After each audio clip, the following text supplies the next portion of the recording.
What's going on, everyone? My name is Nicholas Merton here at Data Dash, and today is August 12th of 2017. So as you all know, I have a Patreon account, and I sometimes get reached out by my fans to cover specific topics. And I got recently reached out about talking about the recent scare on Bitfinex, which is one of the largest exchanges not supporting U.S. consumers. And this is mostly due to the giant topic of ICOs. It's the elephant in the room that everyone wants to talk about investing in, but that no one wants to talk about the future of. And I think it's important we talk about it because I'm going to tell you all why I think it's the next big kind of flooding scene we're going to see in the cryptocurrency sphere, and why I think it could lead to a very big pullback in not only Bitcoin, but all other cryptocurrencies. So, that being said, am I fearful of the ICO market and all other cryptocurrencies in the long term? Not exactly, but I'm going to get more into this into detail, and I'm going to talk to you all about what I'm kind of picking up in the market right now. So, let's go ahead into the big headline. As I was stating, folks, we saw Bitfinex pretty much completely bar U.S. customers, and they stated that in 90 days from making the announcement, they will not be supporting exchanges or trades for any U.S. consumers. Now, to a lot of people, this is a big scare, and I will say, first and foremost, that's not good news. The fact that Bitfinex, one of the largest exchanges for U.S. consumers, is kicking out U.S. consumers, one of their largest markets, that's kind of scary. Now, the reason for this, if you go down, is pretty much their fear of the SEC's interpretation of ICOs and, being participatory in the sense of, distributing these ERC20 tokens and all the other, kind of altcoins that are popping into the scene through ICOs. There is a general fear around it, and they believe that the regulatory landscape is going to get more challenging over time. And as ICOs continue to grow, I wouldn't say that they're too far off. I think it's going to get a lot more nitpicky over the next few months. And I think that there's a genuine fear in the sense that ICOs they've gotten a little bit out of hand. I mean, let's be fair, folks. There might be some really cool concepts out there, and they might have the team and tech to deliver on them. But not all ICOs are going to succeed. Around 90 to 95% most likely will fail. They will go towards zero or hang at very low valuations for years to come and never really take off. Okay, it's just true. There's like, for example, we were optimistic on Coin a few weeks ago. Now there's 7 to 8 coins due to all the ICOs that are trying to compete with exactly what Coin is doing. Filecoin, a storage. I know Neo is going out of its way to do the exact same thing.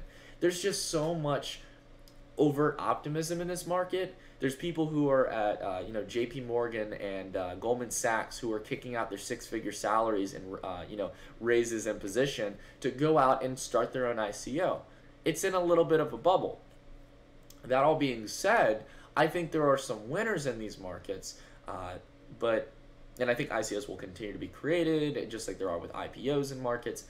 But I think you're going to really see a cool down period. And I think this is going to create a lot of flooding in the market that isn't really, it shouldn't be flooding. It should just be, honestly, I think an opportunity where we can get into the market at cheaper prices. Now, I'm looking a little bit and into the future. And I think that we have to realize that this is going to be kind of the next catalyst, in my opinion. I think with fears of the SEC coming in and getting involved, much as we've seen with government intervention in Bitcoin's history a few years back, driving prices down with fear, there's a lot of big money in this. And if the SEC comes in and says the next day that ICOs are not a viable investment form and you need to draw your money out of it, it would lead to a lot of selling. Are they going to do that? I don't think so. I think you can even see right here, the SEC made a statement. This was a recent investigation to the Dow tokens, and it was an ICO that was coming to market, and they pretty much started an investigation on it. And a lot of people are like, oh, this means that the SEC is going to start cracking down on all ICOs. No, what I think they're going to do is they're going to crack down on the ones that are scamming people, the ones that are not really delivering on their promises and aren't acting like serious either investment devices or currencies. And I think that's completely fair. I've railed on the SEC. I don't like government involvement that much, but I will tell you all, there are some ridiculous ICOs out there. I'm just being fair. And I mean, for example, we can go look at Bittrex right now. Look at how much these ICOs have been jumping, folks. I mean, I'll be honest, the volume's there, I'm not going to lie. But Like Monaco, for example, going up 200% in a day. Storage, 168% in one day. Co-founded up 80%. Ad token, 54%. Now, I'm not saying that they can't continue to go up, and I'm not telling you all to sway your investments in any way. However, I think that they realize that there's a little bit of ridiculousness in this market. There's a little too much growth in the ICO market, as we've seen on this tracker right here. And it's become very, let me go right here. It's been a little bit cluttered, okay? These are all different ICOs here. And, you know, like I said to y'all, only around 90 to 95% of them are not going to be successful. Only about 5 to 10% will, or at least will last a year or two. I really think that. I'm going to back up my statement in that sense by saying that I wouldn't touch most of these with a 10-foot pole, as I've told you all. The market's getting a little bit cluttered, okay? So now that we understand that, and we understand why the SEC is investigating into, you know, organizations like this that are, you know, taking in millions of dollars of Ethereum, if not billions, and you know, are exchanging it for their brand new token that's going to take over the world. I think that we have to be a little fearful here. And I think what the good news is, though, is that this is going to drive down prices in overall cryptocurrencies. It's going to be the next catalyst, and it's going to provide a lot of cheap prices. Now, that all being said, should you go out and sell your ICOs? Should you fear the SEC coming to knock on your door and crack down on your cryptocurrencies? I don't think that's going to happen, folks. I'm just telling you my honest opinion. I really think that the SEC is just trying to make this a more serious market. And I like that. I honestly think that we need to have a little more, maybe, regulation in the space. There's too many ICOs coming out there, and they're really raising ridiculous amounts of money without delivering on their promises. And this isn't the valuation of ICOs right now here, folks. It's even higher than this. This is how much they're raising. With the recent spike in ICO valuations, God, I would say they're probably in the tens of 20 of billions. They've really been the reason why markets have continued to move higher. So I can see why Bitfinex is a little worried.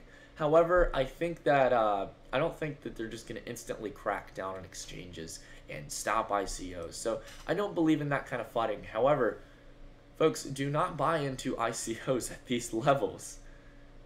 You should buy ones that are trusted, ones that are having actual dev teams, that are meeting legal restrictions, that are going out of their way to do everything they can be to be a professional organization or initial coin offering. So, that all being said, I'd love to hear what you all think about all this recent change in ICOs. Do you think we're going to continue to see exchanges cut out U.S. customers? Do you think that there's going to be continued fear and you know, kind of limitations in the cryptocurrency market? Or do you think that this is all just going to be funding and a wonderful opportunity to add at low prices once the market starts really building fear into this?